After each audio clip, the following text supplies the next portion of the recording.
Hi dears, welcome to Home Queen Treats.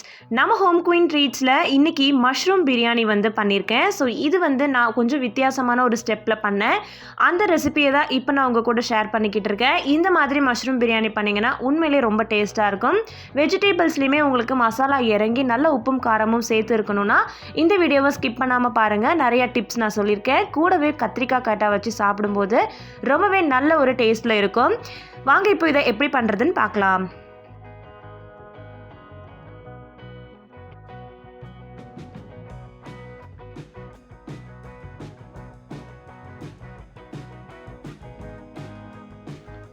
முதல்ல mushroom biryani பண்ணுறதுக்கு நான் இன்றைக்கி என்னென்ன காய்கறிகள் எடுத்திருக்கேன்னா ஒரு பேக் ஃபுல்லாகவே மஷ்ரூம் எடுத்திருக்கேன். கூடவே வந்து 3 கேரட், கொஞ்சமாக பீன்ஸ் எடுத்திருக்கேன். இந்த காய்கறிகளோடு நான் இன்றைக்கி ஒரு ஸ்பெஷலான ஒரு காய்கறியும் எடுத்திருக்கேன். அது என்னன்றதை நான் உங்களுக்கு வீடியோவோட நடுவில் காமிக்கிறேன். மஷ்ரூம் வந்து இப்போ நான் க்ளீன் பண்ணி இந்த மாதிரி கட் பண்ணிக்கிட்டு இருக்கேன். இந்த மாதிரி பவுலில் மஷ்ரூம் எல்லாத்தையும் போட்டுட்டிங்கன்னா அதில் இருக்கிற மண் எல்லாமே வந்து உங்களுக்கு போயிடும். மண்ணை நல்லா அலசிட்டு இந்த மாதிரி கட் பண்ணி வச்சுக்கலாம். இந்த மஷ்ரூம் பிரியாணி பார்த்திங்கன்னா கொஞ்சம் வித்தியாசமான முறையில் நான் பண்ணியிருக்கேன். இந்த மாதிரி பண்ணும்போது ரொம்ப நல்ல டேஸ்ட்டில் இருக்கும், ஜூஸியாகவும் இருக்கும். அதனால தான் இந்த வீடியோ கொஞ்சம் லென்த்தியாக நிறைய டிப்ஸ் அண்ட் ட்ரிக்ஸ் சொல்லி நான் இந்த வீடியோ போட்டிருக்கேன். ஸோ நான் வந்து இந்த 3 காய்கறியை தவிர்த்து இன்னும் ஒரு வெஜிடேபிள் நான் எடுத்திருக்கேன். அது என்ன அப்படின்றத உங்களுக்கு காமிக்கிறேன்.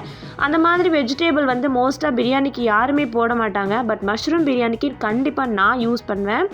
அதோடைய ஒரு பெனிஃபிட்டும் நான் வந்து உங்களுக்கு இப்போ சொல்லிடுறேன். இப்போ இஞ்சி பூண்டு பேஸ்ட் பார்த்திங்கன்னா ஒரே ஒரு முழு மீடியம் சைஸ் பூண்டும் அந்த பூண்டு சைஸுக்கு ஒரு துண்டு இஞ்சியும் நான் வந்து க்ளீன் பண்ணியிருக்கேன். இன்றைக்கி நான் எவ்வளோ பிரியாணி பண்ணேன்னு பார்த்தீங்கன்னா பாஸ்மதி ரைஸில் 3.5 கிளாஸ் கிட்டத்தட்ட 3/4 கிலோ அளவுக்கு நான் பிரியாணி பண்ணேன். இந்த பூண்டு இஞ்சியை நம்ம க்ளீன் பண்ணி பேஸ்ட் பண்ணி வச்சுக்கிட்டோம். இது தனியாக இருக்கட்டும். அண்ட் நான் வந்து ஒரு காய்கறி எக்ஸ்ட்ரா சேர்த்துருக்கேன்னு சொன்னது என்னன்னு பார்த்தீங்கன்னா உருளைக்கிழங்கு தான். யாருமே வந்து வெஜிடேபிள் இந்த உருளைக்கிழங்கை பிரியாணிக்கு கண்டிப்பாக போட மாட்டாங்க. பட் நீங்கள் வெஜிடேபிள் பிரியாணி பண்ணால் கூட இந்த மாதிரி உருளைக்கிழங்கை இந்த மாதிரி நீட்டாக நம்ம கட் பண்ணி சேர்த்துக்கிட்டோன்னா ரொம்பவே வந்து டேஸ்டியாக இருக்கும். இந்த டிப்ஸ் நிறைய பேத்துக்கு தெரியாது. கண்டிப்பாக இனிமேல் நீங்கள் பண்ணக்கூடிய பிரியாணியில் உருளைக்கிழங்கும் தோல் சேர்த்து இந்த மாதிரி கட் பண்ணி சேர்த்துக்கோங்க. ரொம்ப டேஸ்ட்டாக இருக்கும். ஒரே ஒரு உருளைக்கிழங்கு சேர்த்தாலே போதும். இன்கேஸ் நீங்கள் நிறையா பிரியாணி பண்ணுறீங்கன்னா 2-3 போல் சேர்த்துக்கலாம். கண்டிப்பாக இந்த மாதிரி நம்ம சேர்க்கும்போது நல்ல டேஸ்ட்டில் இருக்கும். நான் உங்களுக்கு வீடியோ ஃபுல்லாக நீங்கள் ஸ்கிப் பண்ணாமல் பார்த்தீங்கன்னா உங்களுக்கு பார்க்கும்போதே பிரியாணி எந்த அளவுக்கு நல்லா இருக்குன்றது தெரியும். அண்ட் இப்போ நான் வந்து தக்காளி கட் பண்ணிக்கிட்டு இருக்கேன். தக்காளின்னு பார்த்தீங்கன்னா நான் 3 தக்காளி வந்து இன்றைக்கி எடுத்திருக்கேன். ஸோ 3.5 கிளாஸ் அரிசி கிட்டத்தட்ட 3/4 கிலோ 750 கிராம் வந்து நம்ம அரிசி எடுத்திருக்கோம். ஸோ இந்த அரிசி பார்த்திங்க அப்படின்னா பாஸ்மதி ரைஸ் நான் தண்ணியில் வந்து ஒரு 1/2 மணி நேரம் ஊற வச்சுருக்கேன். இந்த மாதிரி ஊற வைக்கும்போது நல்லா நமக்கு பொலன்னு கிடைக்கும். ஸோ வெங்காயம் வந்து ரொம்ப சின்ன வெங்காயமாக இருக்கிறதுனால நான் 8 போல் எடுத்திருக்கேன். மீடியம் சைஸ்னால் நீங்கள் ஒரு 5 வெங்காயம் எடுத்துக்கிட்டாலே போதும். அதையும் சின்னதாக நீளமாக வந்து கட் பண்ணி வச்சுக்கலாம். ஸோ இந்த மாதிரி நான் பிரியாணி பண்ணுறது எங்கள் வீட்டில் எல்லாத்துக்குமே ரொம்ப பிடிக்கும். ஏன்னா சில டிப்ஸ் நம்ம அதில் ஃபாலோ பண்ணோம் அப்படின்னா நல்லா உங்களுக்கு காய்கறியில் உப்பும் காரமும் இறங்கியிருக்கும். அண்ட் புதினா கொத்தமல்லி கொஞ்சம் கூடவே நம்ம எடுத்துக்கணும். ஏன்னா அது நல்ல ஒரு ஃப்ளேவர் உங்களுக்கு கொடுக்கும். இது வந்து வெஜ் பிரியாணி அப்படின்றதுனால உங்களுக்கு நான்வெஜ் மாதிரியான ஒரு டேஸ்ட் கிடைக்கணும்னா கொஞ்சம் வந்து நம்ம புதினா கொத்தமல்லி தலை அதிகமாக சேர்த்துக்கும் போது நல்ல ஃப்ளேவர் உங்களுக்கு இறங்கும். அண்ட் நம்ம இப்போ எல்லா வெஜிடபிள்ஸுமே கட் பண்ணி ரெடி பண்ணி வச்சாச்சு. ஸ்டவ் ஆன் பண்ணிக்கலாம். பிரியாணி பண்ணுறதுக்கு நான் ஸ்டார்ட் பண்ணிட்டேன். பொதுவாகவே நான் எப்போதும் பிரியாணி பண்ணுறேன் அப்படின்னா பாத்திரம் வந்து கொஞ்சம் தாராளமாகவே அகலமாக எடுத்துக்குவேன். ஏன்னா அப்போ தான் பிரியாணி பார்த்திங்கன்னா நம்மளால் தாராளமாக வந்து கரண்டி போட்டு கிண்டி நல்லா ஒன்றோட ஒன்று ஒட்டாமல் புலாவ் மாதிரி நம்மளால் செஞ்சு எடுக்க முடியும். ஸோ பாத்திரம் எப்போதுமே கொஞ்சம் அகலமாக இருக்கிறது நல்லது தான். ஸோ கடாய் வந்து ஹீட் ஆனதுக்கப்புறம் நம்ம பேசிக்காக பிரியாணிக்கு பண்ணுற விஷயங்கள் தான். பட் இதில் நான் சில டிப்ஸ் வந்து சொல்லியிருக்கேன். ஏன்னா வெஜிடபிள் பிரியாணி அப்படின்னும் போது நமக்கு வந்து பட்டை கிராம்புடைய ஸ்மெல் வந்து ரொம்ப அதிகமாக தெரியும். ஸோ நான்வெஜ்க்கு எப்போதும் பட்டை கிராம்பு கொஞ்சம் கூட சேர்க்கலாம். பட் இந்த மாதிரி மஷ்ரூம் வெஜ் போட்டு நீங்கள் பிரியாணி பண்ணுறீங்க அப்படின்னா பட்டை கிராம்பு ஏலக்காய் வந்து ரொம்பவே கம்மியாக சேர்க்கணும். அண்ட் நான் வந்து இன்றைக்கி நல்லா ரீஃபைண்ட் ஆயிலும் வந்து ஒரு 4 டேபிள் ஸ்பூன் போல் சேர்த்துக்கிறேன். அதுக்கு முன்னாடி கொஞ்சமாக நெய் வந்து வீட்டில் உருக்கின நெய்யும் நான் வந்து சேர்த்துருக்கேன். ஆயில் நல்லா ஹீட் ஆகட்டும். ஹீட் ஆனதுக்கப்புறம் இதெல்லாம் போடுங்க. ஸோ இந்த மாதிரி ஸ்பைசஸ் சேர்க்கும் போது நல்லா எண்ணெய் சூடாக இருந்தால் மட்டும்தான் அது வெடிக்கணும். ஸோ இன்றைக்கி நான் வந்து அந்த பிரியாணியில் போடக்கூடிய ஒரு பூ இருக்கும், அது நீங்கள் கடையில் கேட்டால் மளிகை கடையில் டிபார்ட்மெண்டல் ஸ்டோர்ஸில் கிடைக்கும். ஸோ அதுவும் சேர்த்துக்கலாம். எல்லாமே வந்து வெடிக்கணும். ஸோ வெடித்ததுக்கப்புறமா நம்ம அடுத்தது வெங்காயம் சேர்க்க போகிறோம்.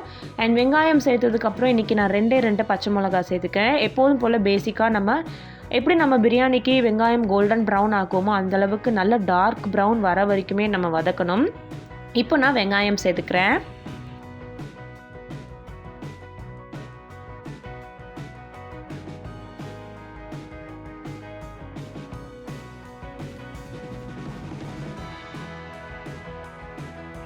ஸோ இப்போ நான் வந்து வெங்காயம் வதங்கிறதுக்காக கொஞ்சமாக வந்து உப்பு சேர்த்துக்கிறேன். ஸோ அப்போ வெங்காயம் வந்து நல்லாவே வதங்கும். இது வந்து நீங்கள் மூடி போட்டு கூட கொஞ்சம் மீடியம் ஃப்ளேமில் வச்சிட்டிங்கன்னா நான் எந்த அளவுக்கு வெங்காயம் டார்க் ப்ரௌன் ஆகணும்னு சொல்லி காமிக்கிறேன். ஸோ அப்போ தான் வந்து பிரியாணிக்கு நல்ல டேஸ்ட் கொடுக்கும்.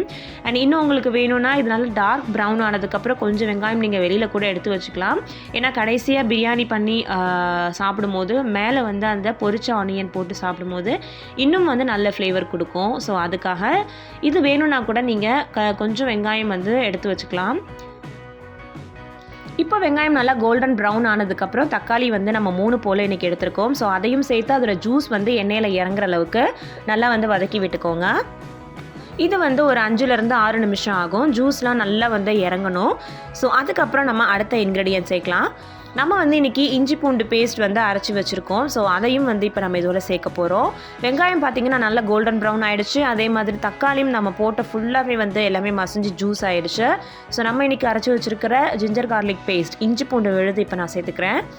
ஸோ ஒரு மீடியம் சைஸ் பூண்டு ஃபுல்லாகவே எடுத்திருக்கோம். அதே சைஸுக்கு இஞ்சி எடுத்து க்ளீன் பண்ணி அரைச்சி வச்சுருக்கோம்.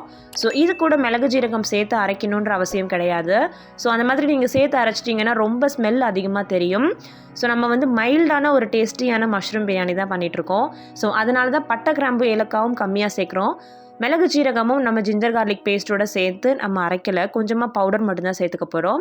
ஸோ இப்போ எல்லாத்தோட பச்சை வாசனை எல்லாம் போனதுக்கப்புறம் நம்ம என்ன சேர்க்க போகிறோம் அப்படின்னு பார்த்தீங்கன்னா மேகி சிக்கன் ஸ்டாக் வீட்டில் இருந்துச்சு. ஸோ இது நான் சேர்த்துக்கிட்டேன். இன்கேஸ் உங்கள் வீட்டில் அது இல்லை அப்படின்னா சிக்கன் மசாலாவும் கரம் மசாலாவும் கொஞ்சம் எக்ஸ்ட்ரா சேர்த்துக்கிட்டா போதும். நான் வந்து இன்றைக்கி இதில் 2 க்யூப்ஸ் வந்து சேர்க்குறதுனால சிக்கன் அண்ட் கரம் மசாலா கொஞ்சமாக சேர்த்துக்க போகிறேன். இன்கேஸ் இது நீங்கள் சேர்க்கல அப்படின்னா கரம் மசாலாவும் சிக்கன் மசாலாவும் ஒரு டீஸ்பூன் போல் நீங்கள் சேர்த்துக்கிட்டிங்கன்னா கரெக்டாக இருக்கும் 3/4 கிலோ அரிசி பிரியாணிக்கு. இப்போ வந்து இந்த ஸ்டாக் போட்டதுக்கப்புறம் நான் வந்து நல்லா அதை வந்து நசுக்கி விட்டுக்கிறேன். ஃபுல்லாகவே வந்து பார்த்திங்க அப்படின்னா எல்லாத்தோடையும் மிக்ஸ் ஆகிடுச்சு. அண்ட் அடுத்ததான் நம்ம எடுத்து வச்சுருக்கிற க்ளீன் பண்ணி வச்சுருக்கிற புதினா கொத்தமல்லி தலைகளை சேர்த்துக்க போகிறோம். இதுவும் பார்த்திங்கன்னா நல்லாவே வதங்கணும். இதோடைய பச்சை ஸ்மெல் எல்லாமே போகணும். அண்ட் அதுக்கப்புறமா நம்ம என்ன இன்க்ரீடியன்ட் சேர்க்குறோம் அப்படின்றத பார்க்கலாம்.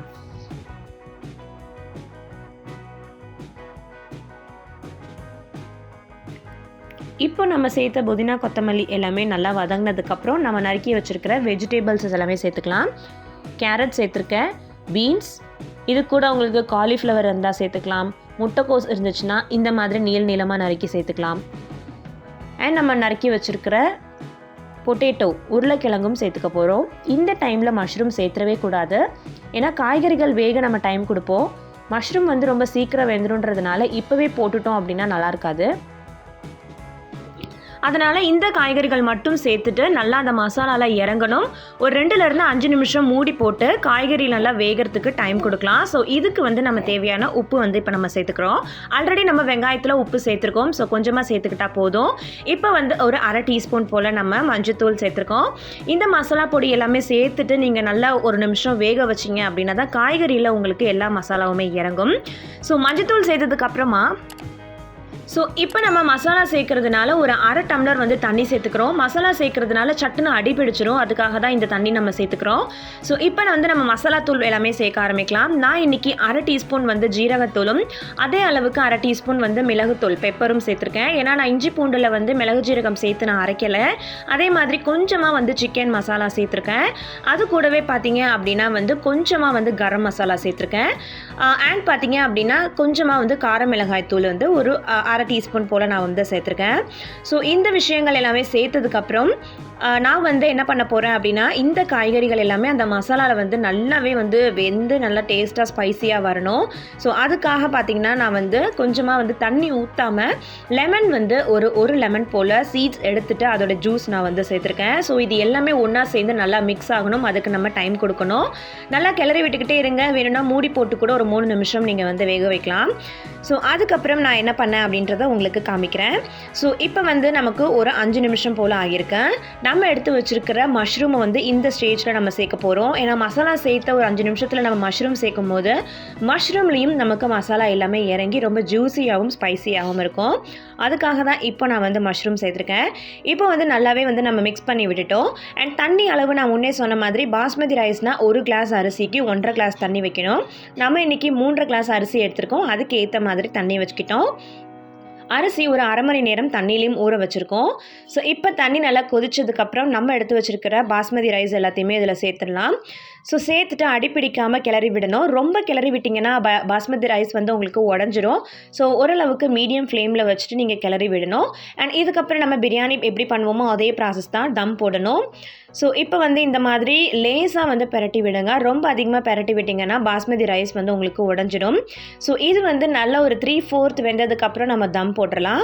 ஸோ அடுப்பு வந்து எப்போவுமே மீடியம் ஃப்ளேமில் இருக்கட்டும். சால்ட் வந்து இந்த தண்ணியில் கரெக்டாக இருக்கா அப்படின்றதையும் நீங்கள் செக் பண்ணிக்கோங்க. இப்போ நம்ம மூடி போட்டு ஒரு 5 நிமிஷம் கழித்து ஓப்பன் பண்ணி பார்க்குறோம். இப்போ நமக்கு நிறைய முக்கால்வாசி பார்த்திங்கன்னா நமக்கு அந்த ரைஸ் வந்து வெந்துடுச்சு. ஸோ நம்ம இப்போ தம் போடுற ஸ்டேஜ். ஸோ எப்போதும் போல் நம்ம தம் போட்டுடலாம். இதில் வந்து நம்ம இன்றைக்கி எக்ஸ்ட்ராவாக வந்து ஃபுட் கலர் வந்து சேர்த்துக்க போகிறோம். தம் போடுறதுக்கு முன்னாடி ஃபுட் கலர் சேர்ப்போம்.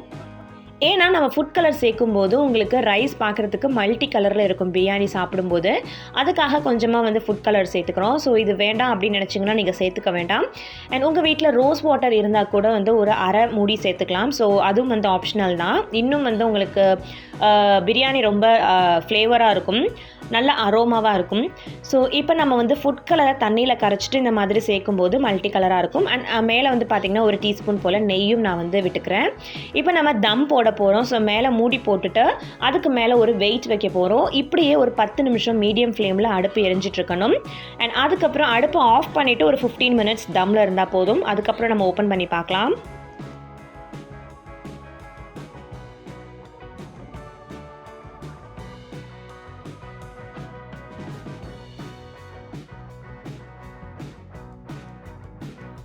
இப்போ சரியாக 20 நிமிஷம் கழித்து நம்ம ஓப்பன் பண்ணி பார்க்கும்போது நம்மளுடைய மஷ்ரூம் பிரியாணி ரொம்பவே நல்லா ரெடி ஆகிடுச்சு. நம்ம 1/2 அன் ஹவர் ரைஸை வந்து ஊற வச்சோம். அதுவும் இல்லாமல் 1 கிளாஸ் அரிசிக்கு 1.5 கிளாஸ் தண்ணி வச்சது. ரொம்பவே வந்து சூப்பரான ஒரு மெத்தட் தான் இது. இந்த மாதிரி பண்ணும்போது ரைஸ் பார்த்திங்கன்னா ரொம்பவே வந்து ஒன்றோட ஒன்று ஒட்டாமல் நல்லாவே வந்து புலாவ் மாதிரி வந்திருக்கு. டேஸ்ட்டும் பார்த்திங்கன்னா ரொம்ப அட்டகாசமாக இருக்குது. பிகாஸ் பீன்ஸ் கேரட் அப்படின்னு சேர்க்கும்போது ரொம்பவே வந்து அந்த காய்கறிகளில் டேஸ்ட் இருக்காது. நம்ம கொடுக்குற மசாலா அதை நம்ம நல்லா வேக வைக்கிறதும் அந்த மசாலா சேர்த்து வேக வைக்கும் போது தான் அந்த காய் வந்து ரொம்பவே ஸ்பைசியாகவும் டேஸ்டியாகவும் மாறும். ஸோ இதில் இருக்கிற ஒவ்வொருமே உருளைக்கிழங்காக இருக்கட்டும், பீன்ஸாக இருக்கட்டும், சாப்பிடும்போது மசாலாவோட இறங்கி ரொம்ப டேஸ்ட்டாக இருந்துச்சு ஃப்ரெண்ட்ஸ்.